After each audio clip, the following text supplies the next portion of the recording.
ሜሪ ጥያቄ አለኝ። ኦርቶዶክስ ሆንሽ ከሆንሽ ያው ችግር የለውም፣ ሀሳብሽን እናከብራለን። ኦፍኮርስ እኔ ልሆን ነው በሚለው ያዣው አልተጠመኩም እንጂ ያው ልሆን ነው። ኦርቶዶክስ የምትሆኝበት ምክንያትሽ ግን ምንድን ነው? ለማወቅ ስለፈለግኩ ነው። ግን እየተቃወምኩሽ አይደለም። ኖ ብትቃወምኝም እስፋኝ። ምክንያቱም አይኖ ወራ ብልቭድ ያመንኩበትን ነገር ስለማውቀው ብትቃወምኝም ችግር የለው። ሲቀጥል ለምን ሆንሽ ብለሽ ብትጠይቂኝ በፕሮቴስታንቱ ውስጥ በእኔ ሚዛን የሌላውን አላቅም፣ የአንቺ ሌላ ነው፣ የሌሎቹ ሌላ ነው የሚሆነው። በእኔ ሚዛን ወጥ የሆነ ነገር የለውም። አንዱ ዲኖሚኔሽን ጋር ብትሄጂ ሌላ አይነት መልስ ነው፣ ሌላ ዲኖሚኔሽን ጋር ብትሄጂ ሌላ አይነት መልስ ነው፣ ሌላ ዲኖሚኔሽን ጋር ብትሄጂ የተለያየ አይነት መልስ ነው የሚኖርሽ። ወጥ የሆነ ሆሪዞንታል የሆነ አስተምህሮ የለውም።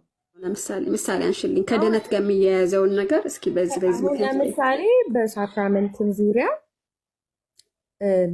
ለምሳሌ ነው ላይ ሁሉንም ሳይሆን ሌሎቹን ሳጠቅስልሽ አንድ ነገር እንኳን በሳክራመንት ዙሪያ በጣም የተለያየንን። ሁለተኛ ነገር ብቻ ብለው የሚመጡት በጠቅላላ አልተስማሙኝም ለእኔ ማለት ነው። ገብቶሻል? ስለዚህ በአምስቱ ብቻዎች ብቻ ነው የወጣሽው ማለት ነው። አምስቱ ብቻዎች ማለት እኮ ኦልሬዲ የፕሮቴስታንት መሰረት ነው። ያንን ያላመነ ያልተቀበለ ሰው ድነት አለው ብለሽ ልትይኝ አትችይም። ያንን መቀበል አለበት። በፕሮቴስታንት አማኝ ሆኖ ማን ያለው? እንዴት እንደዛም ትምህርት አለ? አምስቱ ብቻዎች አልተቀበለ ድን የሚል አስተምሮ በነገራችን ላይ የለም። እንደዛ የለም። እነዚህን አምስት ሶላዎች ብቻ የሚሉትን ተቀብለሽ ነው ለምን ወጣሽ ሜን ቲንግ ብለሽ ብትጠይቂኝ ግን ሆሪዞንታሊ ወጥ የሆነ ነገር የለም። ለምሳሌ አሁን አንቺን ብጠይቅሽ ለምንድን ነው ከፔንቴኮስታል ዲኖሚኔሽን ወጥተሽ ወደ ሉተራን የገባሽው? አይ የኔ መልስልሻለሁ። እኔም እኮ ልልሽ ነበር ለምን ወደ ሉተራን ወይ ወደ አንጌሊካል አልሄድሽም እኮ ልልሽ ነበር። ለዛ ነው ጥራት ላይ ከሆነ ጥያቄሽ እኮ ምስጥራት ላይ ከሆነ ጥያቄሽ ሜሪ ቆይ አንድ እሺ ተናግረሻል። እኔ ልናገር አንድ ጥያቄሽ ምስጥራት አምስቱ ሶላዎች ከሆነ እሱን ቆይ ረጅም ነው ሀሳቡ። ግን ምስጥራት ላይ ነው ማለት አንዱ ለድነት ነው፣ አንዱ ሌላ ይላል ካልሽኝ አንጌሊካል አሉ፣ ሉትራን አሉ። ወደ ሉትራን መሄድ ይቻላል። በነገራችን ላይ ሉትራን ልክ እንደ ኦርቶዶክስ ነው። ያውም እንደውም እኛ ጋር በጣም ጥብቅ ነው። ጥምቀት ላይ ብታይ ህፃናት ላይ ያለን ጥምቀት ለምሳሌ ህፃናት ለምን ይጠመቃሉ ቢባል ሉትራን ገብቴ በደንብ ነው የሚያብራሩልሽ ማለት ነው። ስለዚህ ምስጢራት ላይ በጣም ሲሪየስ ነን እኛ ሉትራኖች። ለምንድን ነው ሉትራን ጋር ያልሽው? ጥያቄሽ ምስጢራት ላይ ከሆነ ማለት ነው። እሺ አንደኛ ነገር ጥያቄ ምስጢራት ላይ ብቻ አልነበረም እንዳልኩሽ ህብረት ለማድረግ አምስቱ ብቻዎች መቀበል አለብኝ። ሁለተኛ ግን በሉተራን ደረጃ ብትሄጂ ራሱ አሁን ድነናል፣ እየዳንን ነው፣ እንድናለን የሚለው ኮንሰፕት ራሱ ከኦርቶዶክስ ቤተክርስቲያን ጋር አንድ አይደለም። እንዲቴል በደንብ ዲስከስ እናደርገዋለን የሌላ ጊዜ። አሁን ግን የምነግርሽ ሳንቲፊኬሽን፣ ጀስቲፊኬሽን፣ ሳንቲፊኬሽን፣ ግሎሪፊኬሽን የሚለው የኦርቶዶክስ እና የሉተራን ራሱ አንድ አይደለም። አንደኛ። ሁለተኛ ነገር ደግሞ ሚስጥረ ክህነት የሚባለው ነገር እናንተ አሁን ጥምቀት ለሳልቬሽን፣ ቅዱስ ቁርባን ለሳልቬሽን ተብሎ የተቀበለ እንዳለ ሆኖ ከሚስጥረ ክህነት ጋር ደግሞ ሳያይዘው ለእኔ አልሆነልኝም። ባለፈውም ብዬሻለሁ። ሚስጥረ ክህነት የሚያጠምቀው ሰው ሹመት አለው ወይ? ጥምቀቱስ ቫሊድ ነው ወይ? ቅዱስ ቁርባን ሲሰጥሽ ያ ካህን ሹመት አለው ወይ? ያ የሚሰጥሽ ለሳልቬሽን ተብሎ ቫሊድ ነው ወይ የሚለው ነገር ሚስጥረ ክህነት ጋር ስለሚወስደኝ ነው ወደ ሉተራን ያልተቀላቀልኩት። ይሄ አፖስቶሊክ ሰክሴሽን የሚባለው ነገር አሁን ደግሞ አሰፋሹ ማለት ነው። ገባኝ። አሁን ደግሞ ከናዝ ጋር ሄድሽ። ሌላ ጊዜ እናወራበታለን ያልኩሽ። በጣም ልናወራበት የሚወራ ጉዳይ ምንድን ነው? በኦርቶዶክስ በመዳን ድኛለሁ፣ እየዳንኩ ነው፣ እድናለሁ በሚለው እና በሉተራን መካከል ያለውን ልዩነት በደንብ አጥርተን ማውራት አለብን ማለት ነው። ምክንያቱም ሉተራን የሚሆንም ኮንሲደሬሽን ውስጥ ከትቼ ነበረ እኔ ራሴ ማለት ኮንሲደር አድርጌ ነበር እና ያልገባሁበት ያልሆነ ምክንያት አሉ እና ልዩነቱን በደንብ እናያለን። ልክ ኦርቶዶክስ እንደምታምነው እናምናለን እኛ ሉትራን ጥምቀት ለድነት ብለን እንይሉና ቆይ ኤሚኬሲ ሄደው በዛው እንግዲህ በፕሮቴስታንት ኮንቴክስት የጌታ እራት ቢቀርብላቸው ይቀበላሉ ማለት ነው። እምነት ለድነት በማይሉት ጋር አየሽ ሶስት ሪክት ቴንክ ዩ ተምዬ። አየህ ሲሪየስ ነው ኢሹ፣ ዝም ብሎ አድበስብሰን የምናልፈው አይደለም ለማለት ነው። አንዱ መካነ ኢየሱስ አንድ መካነ ኢየሱስ መሰረተ ክርስቶስ ከመጣ ሳይጠመቅ ጆዋን ላይ አንድ መርሳት የሌለብን ነገር ሜሪ ያነሳችው በጣም በጣም በጣም በጣም በጣም የሚገርም ሀሳብ አለ። ፕሪስቱድ በጣም ወሳኝ ነገር ነው። በጣም ክህነት በቃ እኛና ሉትራን መሀል ላይ ሰፊ ልዩነት ነው ያለው ጋይስ፣ ከዴፊኒሽን ጀምሮ በቃ የሆነ ልናመሳስለው አንችልም አብዛኛውን ነገር እና በአፖስቶሊክ ሰክሴሽን ስር ደግሞ ድህነትንና ክህነትን ስናገኝ በቃ አለቀ በቃ በጣም የሚኖረው እና ቆንጆ ነገር ነው። ሜሪ በጣም ልዩነቶችን ክሊርሊ ያየሽበት መንገድን ያስደንቆኛል። ቃሉን እኮ ብትነግረን እኮ እኛም እናግዛለን።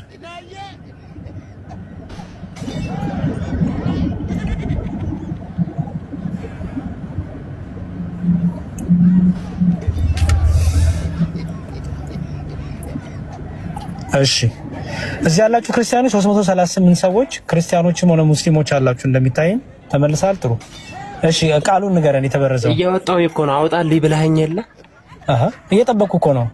እና ታዲያ እየጠበቅክ ከሆነ ዝም ብለህ አትጠብቅም እንዴ ወንድሜ? ወይ ለዛ ነው የተመለስከው? ለዛ ነው የተመለስከው? እንደው ምን እንደሚያስፈራችሁ አናውቅም። ማርያምን ሃይማኖታችሁ ላይ ግን የሆነ ጥርጣሬ አለባችሁ ይመስለኛል። እስቲ መረጃውን አምጣው ወንድሜ፣ እየጠበቅኩ ነው እኮ። መረጃውን ላመጣልህ እኮ ነው። እንኳን ላንተ መረጃ ላመጣልህ ስላለው ነው መጽሐፍ ቅዱስ እንደተበረዘ። አይ እስቲ አምጣልኝ። አይዞህ ሂድ፣ እኔ ላውራ። አንተ እዚሁንና አምጣ፣ እኔ ላውራ። አይዞህ ምንም እንትን እንዳትፈራ። እሺ አንተ አውራ እስከዛ ድረስ በቃ አንተ ሂድና አምጣ። ወንድም አለም ጎበዝ። እሺ እና እንደምታዩት ወንድማችን ዲያቆን ነኝ ብሎ ነው ራሱን ክሌም የሚያደርገው እና ሙስሊሞቹ ብዙ ይውላል። ሙስሊሞቹን በሚናገር ነገር ደስቱለታል፣ በጣም ደስ ይላቸዋል። ምክንያቱም አብ ወልድ መንፈስ ቅዱስ ተወልዷል ብሎ ይነግራቸዋል። እነሱ ደስ ብሏቸዋል ይሄን ስላለ።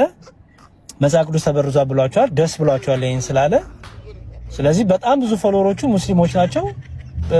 በዛም እዛም ቤተኛ ነው። ምንም ችግር የለብንም፣ መብቱ ነው።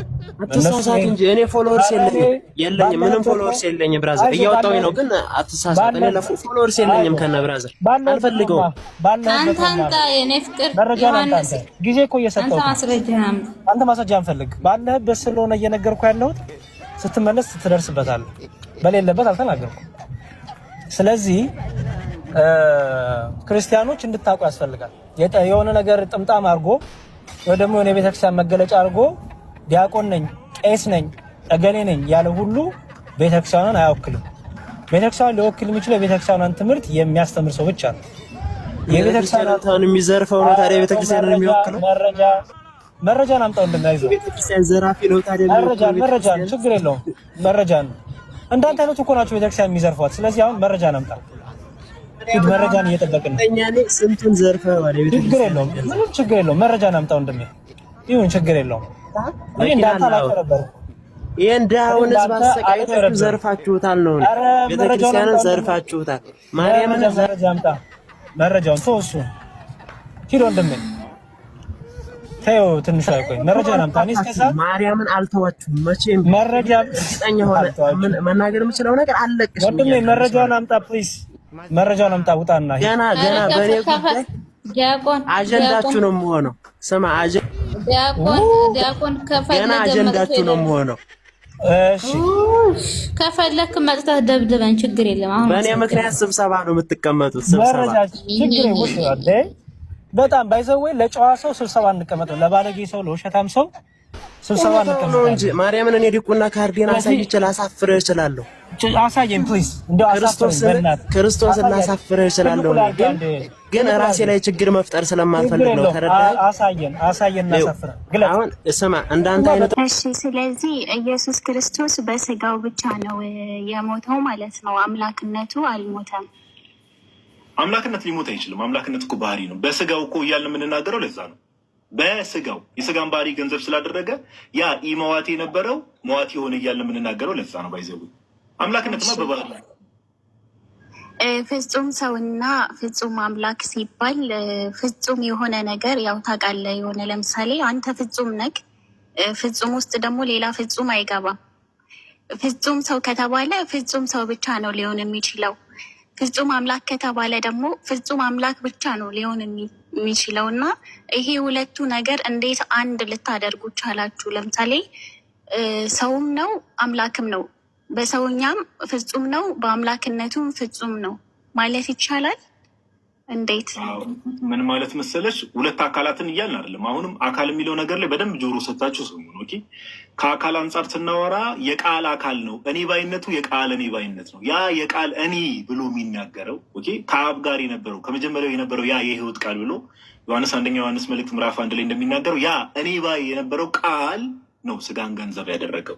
ፍጹም አምላክ ፍጹም ሰው ስንል ምንድነው? የአምላክነት ባህሪ ሙሉ ለሙሉ አለው፣ የሰውነት ባህሪ ሙሉ ለሙሉ አለው ማለት ነው። በቃ የአምላክነት ባህሪ፣ የሰውነት ባህሪ፣ ከሁለት ባህሪ አንድ ባህሪ በተዋህዶ የምንለው እኮ ይህንን ነው። ኦኬ፣ እንጂ ሁለት አካላት ለምሳሌ ስሙኝ በደንብ አምላክነት እኔ የሚል ቃል ነበረ።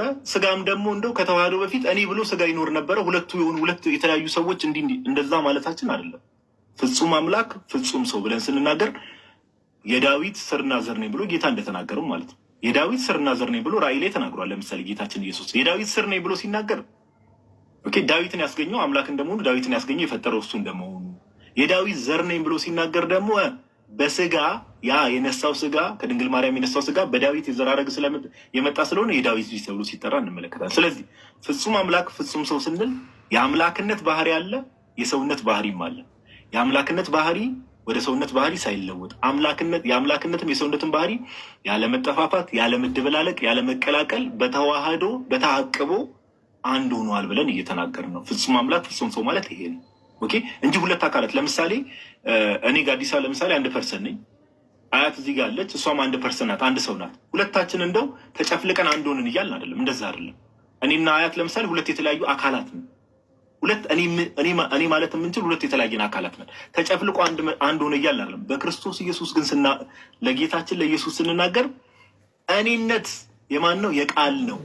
ያ እኔ ከዘላለም እኔ ብሎ ይናገር የነበረው ያ ቃል ነው። የስጋን ባህሪ ስጋን ነሳ፣ ገንዘብ አደረገ እንጂ ሌላ ሁለተኛ ሰው መጥቶ እሱ ላይ ተጨፍልቆ ሁለት ሰዎች ሁለት የተለያዩ አካላት ተጨፍልቆ አንድ ሆኑ የሚል እምነት የለንም። ፍጹም አምላክ ፍጹም ሰው ስንል ፐርፌክት ጋድ ፐርፌክት ማን ስንል የአምላክነት ሙሉ ባህሪ አለው፣ የሰውነትም ሙሉ ባህሪ አለው። ሳይጠፋፉ ሳይደበላለቁ በታቅቦ በተዋህዶ አንድ ሆኖ በክርስቶስ ኢየሱስ ውስጥ አለ ማለት ነው። እህታችን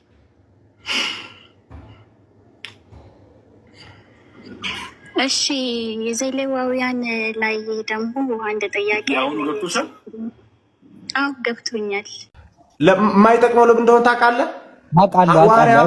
ሐዋርያው እንደዛ ብሎ ስላስተማረን። ቆይ መስማማትም አይቻልም እንዴ? ተስማማው ካንተ ጋር አይጠቅምም። የብሉይ ኪዳን የመቅደስ አገልግሎት አሁን የለም፣ ተሽሯል፣ በክርስቶስ ተሽሯል። ዋው እና የኛ ባይዘዊ የመሰዊያ ስርዓታችን የቅዱስ ቁርባን ስርዓታችን ሰው ሰራሽ አይደለም። በማቴዎስ ወንጌል ምዕራፍ 26 ላይ ጌታችን መድኃኒታችን ኢየሱስ ክርስቶስ በሐሙስ ዕለት የሰራው የጌታችን ስርዓት ነው። ሰው ሰራሽ መሆኑን ግን እስቲ አንተ አሳየኝ። ባይሆን የቅዱስ ቁርባን ስርዓት ሰው ሰራሽ መሆኑን ላሳየህ። እሺ ላውጣልህ። ለምሳሌ ብለው ወይ ሰላም ናችሁ? እግዚአብሔር ነው የሰጠው ወይስ ሰው ነው የሰጠው?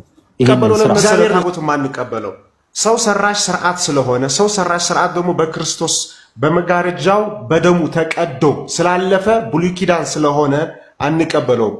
ሰው ሰራሽ ስርዓት አትቀበሉ ብሎ ስላስተማሩን ነው። ለዚህ ደግሞ ግልጽ የሆነ ቃል ላወጣልህ እችላለሁ። ሰው ሰራሽ ስርዓት ቆይ የኛ ባይዘዊ የመሰዊያ ስርዓታችን የቅዱስ ቁርባን ስርዓታችን ሰው ሰራሽ አይደለም።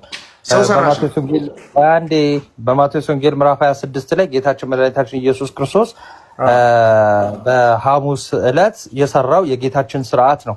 ሰው ሰራሽ መሆኑን ግን እስቲ አንተ አሳየኝ። ባይሆን የቅዱስ ቁርባን ስርዓት ሰው ሰራሽ መሆኑን ላሳይህ። እሺ ላውጣልህ።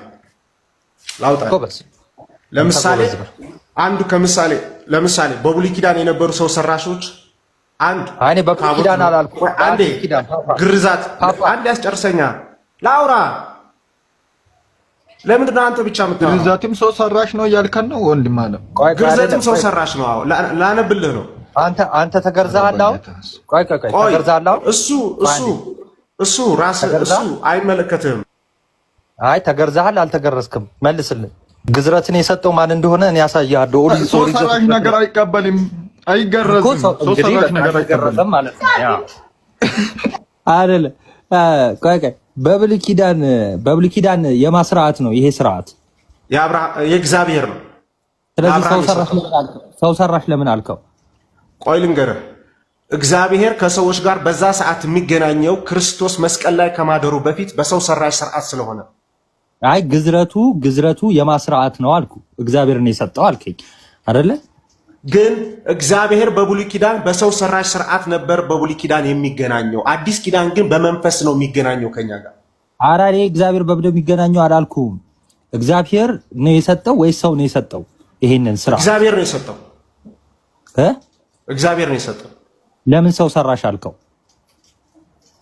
ሰው በሚሰራው ስርዓት ነበረ ከእግዚአብሔር ጋር የሚገናኘው፣ በመንፈስ አልነበረ። ሰው ሰራሽ ማለት ሰዎች ከራሳቸው አመንጭተው የሚሰሩት ከእግዚአብሔር ያልሆነ ማለት አይደለም። እሺ እግዚአብሔር ትእዛዝ ይሰጣል። እነሱ በሚሰሩት ስራ ከእግዚአብሔር ጋር ግንኙነት አላቸው። አሁን ግን ክርስቶስ በሰራው ስራ ነን ከእግዚአብሔር ግንኙነት ያለን። ክርስቶስ በሰራው እኛም እናምናለን። አዲስ ኪዳን የተባለው ለዛ ነው። ጎበዝ፣ በቃ በግዝረት ነው አላልንም። እኛም እግዚአብሔር በሰራው ስራ ነው ብለናል። አሁን ግን ጥያቄው ምንድነው? ሰው ሰራሽ ስርዓት ላሳያችኋልክና ግዝረትን በብሉይ ኪዳን አመጣ። ለምሳሌ በብሉይ ኪዳን ስርዓቱ የማን ነው? ማን የሰጠው አልኩ። እግዚአብሔር አልከኝ። እግዚአብሔር የሰጠው ከሆነ ሰው ሰራሽ እንዴት ይባላል? ሰዎች በራሳቸው አመንጭተው የሰሩት ስላልሆነ እግዚአብሔር የሰጠው ከሆነ እንዴት ሰው ሰራሽ አልከው ነው ጥያቄ። እሺ ታቦት ማን ነው የሰራው? ታቦት ጋር ትሄዳለህ። ቆይ እሱንም እንዴት እንደሆነ እግዚአብሔር ግዝረት በሰው እጅ ነው የምትገረዘው እንጂ ሚካኤል ነው እንዴ ወርዶ የሚገርዝ? ታቦትም እግዚአብሔር ነው የሰጠው። ለሙሴ ሲያዘው ላሳየ፣ እንዲህ ስራ እያለ ሲያዘው ላሳየ። አውቃለሁ። እግዚአብሔር ትእዛዝ ሲያወጣ ሰው ይሰራል አይደል እንዴ? ሰዎች ሊሰሩ ይችላሉ፣ ግን ስርዓቱ የማን ነው ነው? ስርዓቱ አሁን ያ ስርዓት አይጠቅምም ነው የምልህ። የትኛው ስርዓት? የብሉይ ኪዳኑ? ልክ በብሉይ ኪዳን ሰው እግዚአብሔር ሲያዝ ሰዎች ያደርጋሉ አይደለ? ጎበዝ። አሁን የብሉይ ኪዳኑ አሁን ቆንጆ መጣ። የብሉይ ኪዳኑ የመቅደስ ስርዓት አይጠቅምም። አሁን እሺ ላንብብልህ። አይ ለምን? ይሄው ተስማማው ካንተ ጋር። ይሄው የብሉይ ኪዳኑ የመቅደስ ስርዓት አሁን አይጠቅምም። እሺ እና ለማይጠቅመው ለምን እንደሆነ ታውቃለህ? ሐዋርያው እንደዛ ብሎ ስላስተማረን። ቆይ መስማማትም አይቻልም እንዴ? ተስማማው ካንተ ጋር። አይጠቅምም። የብሉይ ኪዳኑ የመቅደስ አገልግሎት አሁን የለም፣ ተሽሯል። በክርስቶስ ተሽሯል። እና አሁን የትኛዋ ቤተክርስቲያን ናት እንስሳ ስትሰዋ ያየኸው? የትኛዋ ቤተክርስቲያን ናት የዋኖስ ደም ስታቀርብ ያየኸው? በቃ የለም። የብሉይ ኪዳን የመቅደስ አገልግሎት አሁን የለም። ስለዚህ የምታወራው ወሬ እንደው ብቻ ማቃትን የብሉይ ኪዳን ላወራ ካልሆነ በስተቀር የማንቀበለውን ነው እያወራ ያለው።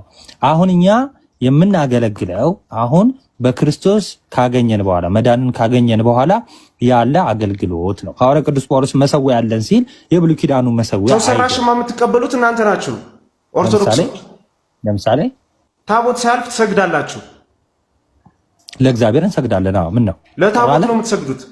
ማስረጃ እስቲ አምጣ። እንዴ እያየሁ አይደለ እንዴ? በአይኔ እያየሁ አይደለ እንዴ? ታቦቱ ሲያልፍ ምንጣፍ አንጥፋችሁ እግዚአብሔር ነው እንዴ በዛ ሰዓት እያለፈ ያለው? እግዚአብሔር በሁሉ ቦታ አይደለም እንዴ? ትጠራጠራለህ? ከካህኑ ጋር ግን አይደለም ከእግዚአብሔር ላይ ያለው። እኛ ካህን ሲያልፍ ለካህኑ አንሰግድም። እኛ ለምንሰግደው ለአንድ ለእግዚአብሔር ብቻ ነው። እግዚአብሔር የተወሰነ ቦታ ነው። በዮሐንስ ምዕራፍ 4 መሰረት በእናትህ አትጩ። እግዚአብሔር የተወሰነ ቦታ ነው ወይ ያለው? አንድ እግዚአብሔር በሁሉ ቦታ ነው ያለው አይደለ? ለማን እንስገድ? ለየትኛው እንስገድ? በምን አወቅ እንዴ? ነበርኩኛ ኦርቶዶክስ ነበርኩኝ እኔ ራሴ እኮ። ስለዚህ አንተ አየህ የአምልኮ ስግደት እየሰገድ ከሆነ ተሳስተሃል። ተመለስ በንስሐ። አልመለስም። የአምልኮ ስግደት ወርሺፕ ለመሰለም አልመለሰው። ልንገርህ አሁንም ይኸውልህ ሚዩት አደርጋለሁ። ኤርሚ ሰርቫንት በጣም ተረጋጋ። በጣም ትጮሃለህ። ፕላስ የምታወራውን አታውቅም። እሺ የትኛው ዲኖሚኔሽን ላይ ነው? ፕሮቴስታንት ነኝ። ዲኖሚኔሽን ማለት ቃልዮት በለው። እኔ እንጃ የቤተክርስቲያናችን ስም እስካሁን እንትን አልተባለም። ቃልዮት በለው። የቃልዮትን እምነት ታምናለህ?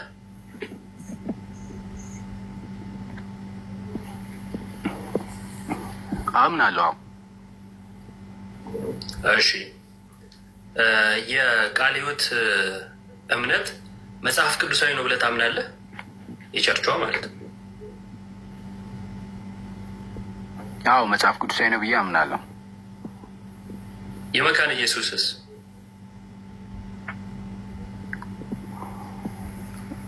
የመካነ ኢየሱስንም አምናለሁ። እሺ ሁለቱም ከጌታ የሆኑ ትምህርቶች እንደሆኑ የመካነ ኢየሱስም የቃለ ሕይወትም አምናለሁ ብለሃል። ለምሳሌ ቃለ ሕይወት ጥምቀት ለድህነት ብላ አታምንም። መካነ ኢየሱስ ደግሞ ጥምቀት ለድህነት ብላ ታምናለች። ሁለቱም ከእግዚአብሔር ሊሆኑ ይችላሉ።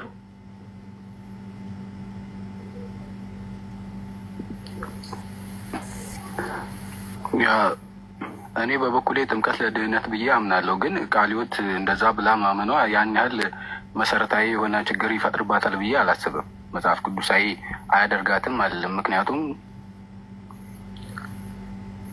ያመነ ነው እንጂ የሚድነው የተጠመቀ ይድናል የሚለው ያን ያህል ማተሪያ ያደርጋል ብዬ አላስብም።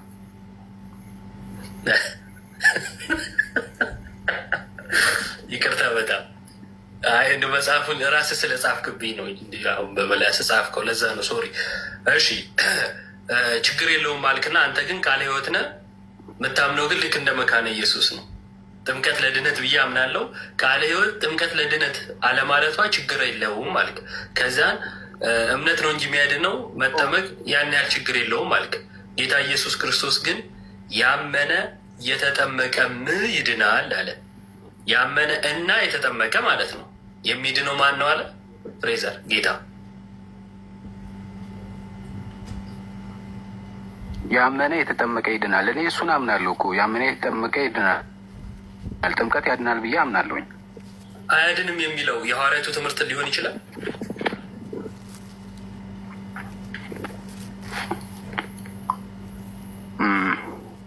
አሮኖ ከቃለ ሕይወቶቹ ጋር ወይ አውራ። እኔ ቃለ ሕይወት እንደዛ የሚያምኑ መስሎኝ ነው እንትን ያልኩት። እኔ አምናለሁ በጥምቀት።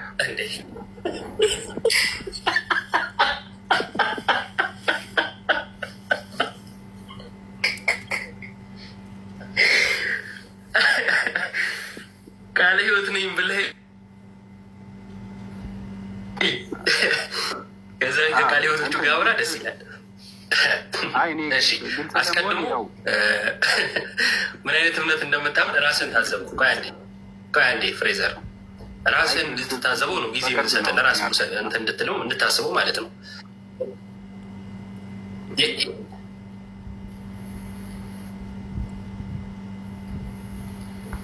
ምን ፔንቴዮን በቅርብ ነበረ ወደ ፔንቴዮን ኩት በቅርብ ጊዜያት ውስጥ ስለሆነ የእያንዳንዱን ቤተ እምነት ማለት ዲኖሚኔሽኖች ያላቸውን ዲፍረንስ አለ።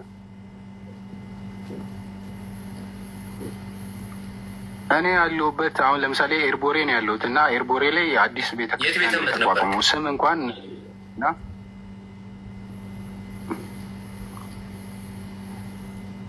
ለዛ ነው ጀስት በቃ እንደ መካነ ኢየሱስ ቁጠረኝ ወይም ምክንያቱም ምንም አላምንም። ከቸርች ወደ ቸርች እዚሁ አዘዋወርን። እሺ ችግር የለውም። ግን አስቀድሞ የት ቤተ እምነት ነበርክ? ጴንጤ ከመሆነ በፊት አላምንም። በዚህም ባህላዊ እምነት ነበረ ማምነው። አሁን በጴንጤ ሆኜ ነው። ኦኬ ባህላዊ እምነት ነበር፣ ከዛ ወደ ጴንጤ ነው የሄድከው። እሺ በዚሁ አጋጣሚ በኋላ እንዳረሰው ፎሎ አድርጌ ያለው ፎሎ መልስልኝ። እሺ ኦኬ ሁላችንም ፎሎ አድርገናል። አንተም ፎሎ መልስ። ክርስቲያን የወጣሁት ብለኛል ከኦርቶዶክስ ቤተክርስቲያን።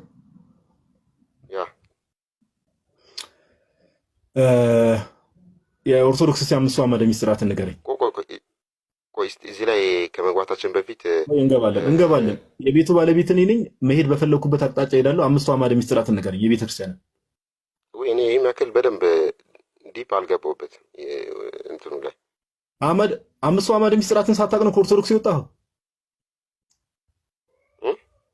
አምስቱ አዕማደ ምስጢራትን እንኳን የቤተክርስቲያን አምስቱ አዕማደ ምስጢራት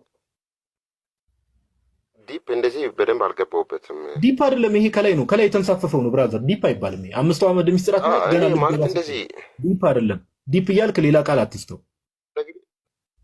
እኔ ይኸውልህ ስማኝ፣ እሺ ኦርቶዶክስ እያለ ምን ነበር? አምስቱ አዕማደ ምስጢራትን ማታውቅ ከሆነ አምስቱ አዕማደ ምስጢራትን ማታውቅ ከሆነ ኦርቶዶክስ እያለ እሺ የኦርቶዶክስ የሥላሴ ትምህርት ንገረኝ። ተመሳሳይ ከሆነ የሥላሴ ትምህርት አሁን ካለሁበት መንፈስ ቅዱስ ከማን ነው የሚሰርጸው? መንፈስ ቅዱስ የሚሰርጸው ከማን ነው? ወደ ማን ነው የሚሰርጸው ነው? ከማን ነው የሚሰርጸው? ከማን ነው የሚሰርጸው መንፈስ ቅዱስ?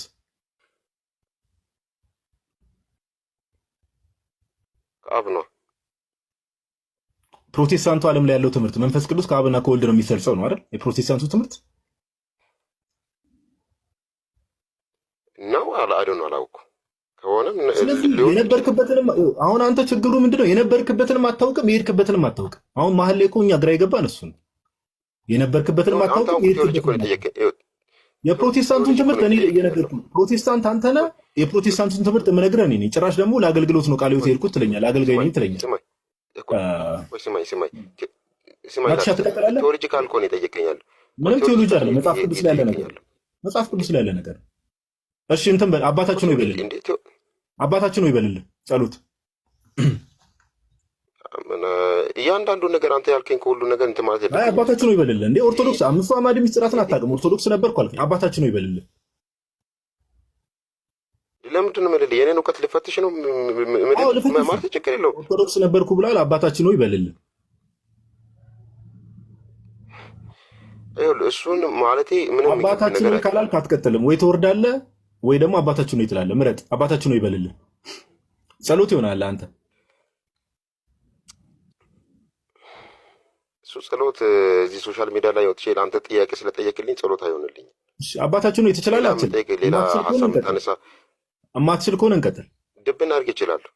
በልልህ። ድብን አድርጌ እችላለሁ። በልልህ እኮ አንተ ስለጠየቅኝ አይደለም። በልልህ። ይሄ ሁላችንም እንስማ። ምን ችግር አለ እንዴ? ኦርቶዶክስ መሆንን እኮ ለማረጋገጥም ነበርኩ ብሏል። አባታችን አድርጌ እችላለሁ አልኩ እኮ። በልልህ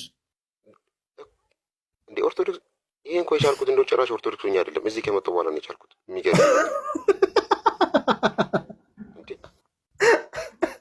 አባታችን እኮ የሚያስተምር ኦርቶዶክስ አይደለም። እዚህ ከመጣሁ በኋላ ነው የቻልኩት። አባታችን አይገርምም? እሱ ነው የደነቀኝ። ማን ቼክ የማያደርገኝ ወይ እያሱ ቼክ ማንም አያደርገኝም ነበር።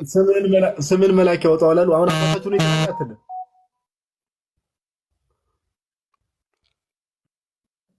አባታችሁ ነው ይተላል ካለ መጽሐፍ ቅዱሳዊ ጥያቄ እየጠየቅን እንቀጥል እንጂ ይሄ መጽሐፍ ቅዱስ ላይ እንዴ አባታችሁ ነው እኮ መጽሐፍ ቅዱስ ላይ ያለ ነገር ነው። ጌታችን እንዲህ ብላችሁ ጸልዩ ብሏል። አባታችሁ ነው ይበል መጽሐፍ ቅዱስ ላይ ያለ ነገር እኮ። አሁን እዚህ ጋር እኮ እየጠየቀኝ ያለው ጥያቄ ለህይወት የሚሆን ወይም ሰዎች እንዲማሩ አይደለም። አንተ የኔን እውቀት ልትፈትሽ ነው እየጠየቅ ያለው። ምን አይነት እንደው እንደዚህ ነው። በቃ ቅጥፈታቸው እንደዚህ ነው። ባይዘው ጋይስ መቅጠፍ በቃ እንደ አባታችን ነው ይበል ሲባል ለህይወት የሚሆን ነገር እንዴ ጌታችን እንዲህ ብላችሁ ጸልዩ ያለውን ነገር ሰው የማያውቅ ከሆነ አምስቱ አዕማደ ምስጢራትን አያውቅ። አባታችን ነው የጸሎትን አያውቅ። የኦርቶዶክስ ነገረ ድነት ትምህርትን አያውቅ። የሥላሴ ትምህርትን አያውቅ። ኦርቶዶክስ ነበርኩ የፕሮቴስታንቱንም አያውቅ። እንደው እኮ የተቸገርነው እኮ እሱ ውሸት አትዋሹ። በቃ ኦኬ። እንደዚህ አንድ እንድታስተውሉ የምፈልገው ነገር በዚህ መሀል ጋይስ ምንድነው ድንገት የምሬ ነው የምላችሁ ከኦርቶዶክስ ወደ ፕሮቴስታንት የሄዱ ሰዎች ራሱ ኦርቶዶክስን ሳያውቋት ነው። ስንት ጊዜ ላይ ብለን ማሳየት ይችላል። አያውቋትም። ሲጀመር የሆነ የሚነገራቸው ውሸት አለ። ከዛ በኋላ ያንን ውሸት ይዘው ጭንቅላታቸው ላይ እንደ እውነት ይዘው ይወጣሉ። በቃ ዛሲት እንዴ ደግሞ አባታችን ነው ጸሎት ሲባል አባታችን ነው አይችል። ከዛ ለህይወት የሚሆን ነገር ጠይቅልኝ። ከአባታችን ነው ጸሎት የበለጠ ለህይወት የሚሆን ነገር አለ እንዴ? ጌታ እኮ ነው በአንደበቱ እንዲህ ብላችሁ ጸልዩ ብሎ የነገረን። እንደው ጴንጤዎች ምን እንደሚሻላቸው አላውቅም እኮ ጌታ ኢየሱስ ክርስቶስ። እሺ ጥያቄ ነበረኝ። አንድ ጥያቄ። ልክ ክርስቶስ ሊያርግ ሲል ሐዋርያቶቹ የተሰበሰቡበት በስሜ አጋንንትን አውጡ ይላል እና አንድ ፕሮቴስታንት ጓደኛ አለኝ እና እቺን ይዞ እናንተ ለምን በቅዱሳን በጻድቃን ስም ለምን አጋንንት ታወጣላችሁ ብሎ ጠየቀኝና ለዚች መልስ ፈልጌ ነበር። ባለፈው ጊዜ ሰፋ ያለ ነገር ትምህርት ሰጥተው ነበረ። በአጭሩ ቃል ግን እናንተ ለምን በክርስቶስ ስም አጋንንት ለምን አታወጡም ያሉ። እኛ በክርስቶስ ስም አጋንንት አናወጣ እናወጣለን። እሱማ እናወጣለን። ይሄ መጀመሪያ በመስከር አለብን። መጀመሪያ እነሱ እንዴት አድርገው ነው ክሌም የሚያቀርቡት? እኛ በክርስቶስ ስም አጋንንትን ማውጣት ቤተክርስቲያን እንደተከለከለ አስመስሎ ማቅረብ፣ ይህን መጀመሪያ ዲስፕሩቭ ማድረግ አለብን። ለምሳሌ ቅዳሴ እግዚ ላይ ምን የሚል ቃል እናገኛለን? የአንተን ሞት የአንተን ስም ሰምቶ ሞት ይደንግጥ፣ ቀላያት ይሰንጠቁ፣ አለማመን ይራቅ፣ ወንጀለኛ ይቸገር፣ ጥፋት ይወገድ፣ አለማመን ይራቅ አለ። እነዚህ ሁሉ የማን ስም ሰምቶ ነው? ይሄ ቅዳሴ እግዚ ነው። በነገራችን ላይ የጌታ ቅዳሴ ላይ ነው አንድ። ስለዚህ በእግዚአብሔር በክርስቶስ ስም የጌታ ቅዳሴ በነገራችን ቅዳሴ እግዚ ነው። ይሄ እንግዲህ ስለዚህ በክርስቶስ ስም አጋንንትን ያናወጣል። አንድ ለምን እንደው በቅዱሳን ስም አጋንንት የምናወጣው ካልን እዛው መጽሐፈ ሄኖክ ምዕራፍ 20 ስትመለከት የእግዚአብሔር ስሞች በቅዱስ ሚካኤል ክንፎች ላይ ተጽፎ እናገኛለን። ለምሳሌ ሚካኤል፣ ገብርኤል፣ ሩፋኤል፣ ራጉኤል ምን የሚል ቃል አለ? ኤል ኤል ኤል ኤል ምን አለ? ስም አምላክ አለ። ሚካኤል ማለት እኮ መኑ ከመ እግዚአብሔር ማለት አለ። መኑ ከመ አምላክ ማለት እኮ። ስለዚህ እንደ እግዚአብሔር ያለ ማን ነው ማለት ነው። ስለዚህ የሚካኤል ስም ላይ ማን አለ? ስም እግዚአብሔር አለ። ስለዚህ በቅዱስ ሚካኤል ስም ውጣ ስንል ቅዱስ ሚካኤል ላይ ያለው ማን ነው? ክርስቶስ ነው። በቅዱስ ሚካኤል ላይ ያለው ማን ነው? እግዚአብሔር ነው። ገብርኤል ስንል እንደዛ ነው። ሩፋኤል ኤል ኤል ነው። ኤሎሄም የሚል ቃል አለ። ስም እግዚአብሔር ስላለባቸው በቅዱሳን ላይ አድሮ ያለው ማን ነው? እግዚአብሔር ነው። መጽሐፍ ቅዱሳዊ ብናደርገው ለምሳሌ የሐዋርያት ሥራ ምዕራፍ 3 ላይ በአዲስ ኪዳን ብትመለከት ያ እግሩ የሰለበትን ሰው ጴጥሮስ ምንድን ነው ያለው? ጴጥሮስና ዮሐንስ ቤተ መቅደስ ሲሄዱ ወደኛ ተመልከት አሉት። እንዴ በቤተ መቅደስ ደጃፍ መልካም በምትባል ስፍራ እየለመን ያለ የኔ ቢጤ ፈውስ ሲፈልግ ማየት የሚገባው ወደ ቤተ መቅደስ ተመልከት አይሉትም? ወይ ደግሞ ወደ እግዚአብሔር ተመልከት ወደ ሰማይ ለምን አይሉትም? ምንድን ያሉት? ወደኛ ተመልከት ነው ያሉት። ለምን? መመልከት የሚገባው ወደ እግዚአብሔር ነው እንጂ ወደ ሰው ነው። ጴጥሮስ ሳስቷል። እዚህ ጋር የሐዋርያት ሥራ ምዕራፍ 3 ቁጥር 4 ጀምሮ ስናነብ የምናገኘው ቃል ወደኛ ተመልከት አለ። ከዛ እሱ ብር ወይም ወርቅ የሚሰጡት መስሎት ወደ ነው ሲመለከት ወደኛ ተመልከት እኮ ነው ያሉት። ወርቅ ሰው ወብሩር አልብነ ወርቅና ብር እንኳን የለንም አሉትና ያለንን ግን እንሰጣለን አሉት። ያለንን ያሉት ያላቸው ማን ነው? ክርስቶስ ነው። ከዛ በናዝሬቱ በኢየሱስ ተነስና ተመላለስ አሉት። ስለዚህ ወደኛ ተመልከት ማለት ልክ ወደ ጴጥሮስ ሲመለከት ማንን ያገኛል? ክርስቶስን። ምን አሉት? ወደኛ ተመልከት ካሉት በኋላ ያለንን እንሰጥሃለን ያሉት። ያ ያላቸው ማን ነው? ክርስቶስ። ስለዚህ ወደ ጴጥሮስ ወደ ዮሐንስ ማየት ማለት እነሱ ውስጥ ያላቸው ያ ክርስቶስን ማየት፣ ሌላ ማንንም አናይማ። ግልጽ ነው ሐሳቡ አይደል? ስለዚህ ወደ ጴጥሮስ ማየት ማለት ወደ ዮሐንስ ማየት ማለት ከክርስቶስ መሰወር፣ ከክርስቶስ መራቅ፣ ከሱ መሾሽ መዞር አይደለም። ያኑት ራሱ ቃል በቃል ወደኛ ተመልከት እኮ ነው ያሉት። ያለኝን እሰጥሃለሁ እኮ ነው ያሉት። ከዛ እሱ ብርና ወርቅ መስሎት አይናቸውን እጃቸውን አየ። ከዛ ምን አለው ጴጥሮስ? ወርቅ ሰው ወብሩር አልብነ ወርቅና ብር እንኳን የለኝም ካለ በኋላ በናዝሬቱ በኢየሱስ ተነሳ ተመላለስ አሉት። ተመልከት ካሉት በኋላ ነው ያለኝን ያለው እኮ። ስለዚህ ጴጥሮስ ውስጥ ያለው ማን ነው? ክርስቶስ ነው። ዮሐንስ ውስጥ ያለው ማን ነው? ክርስቶስ ነው። ድንግል ማርያም ውስጥ ያለው ማን ነው? ጥያቄ ነው። ሐዋርያቶቹ ውስጥ ያለው ክርስቶስ ከሆነ በጸጋ ያደረባቸው እኮ ድንግል ማርያም ላይ ደግሞ በአካል ከስጋዋ ስጋ ከነፍስ ነስቶ የተወለደ። ስለዚህ እኛ በድንግል ማርያም ስም አጋንንት ስናወጣ፣ በቅዱሳን ስም አጋንንት ስናወጣ፣ እነዚህን ሁሉ ስናደርግ በእነሱ ውስጥ ያለው ማን ነው? ክርስቶስ። ለምሳሌ በመጽሐፍ ቅዱስ ላይ የሐዋርያት ሥራ ምዕራፍ 19 ቁጥር 11 ላይ እግዚአብሔርን በጳውሎስ እጅ የሚያስገርም ተአምር ያደርግ ነበር። አድራጊው ማን ነው? እግዚአብሔር። በማን? በጳውሎስ እጅ። ከልብሱ ጨርቅ ወስደው ድውይ ይፈውስ ነበር። ስለዚህ የጳውሎስ ስሙ እኮ አይደለም፣ ጨርቁ ያድናል። ጨርቁ ለምን? በዛ ጨርቅ ላይ ያለው የማን ኃይል ነው? የእግዚአብሔር ኃይል ስለሆነ። ስለዚህ አይደለም በድንግል ማርያም ስም አይደለም በቅዱሳን ሐዋርያት ስም ያ የበቃ ቅዱስ አባት ያደረገው ኩታው ያደረገው የበግ ሌጦ ባደረገው ቆቡ በመስቀሉ ባደረገው ልብስ ድውያን ይፈወሳሉ። ለምን?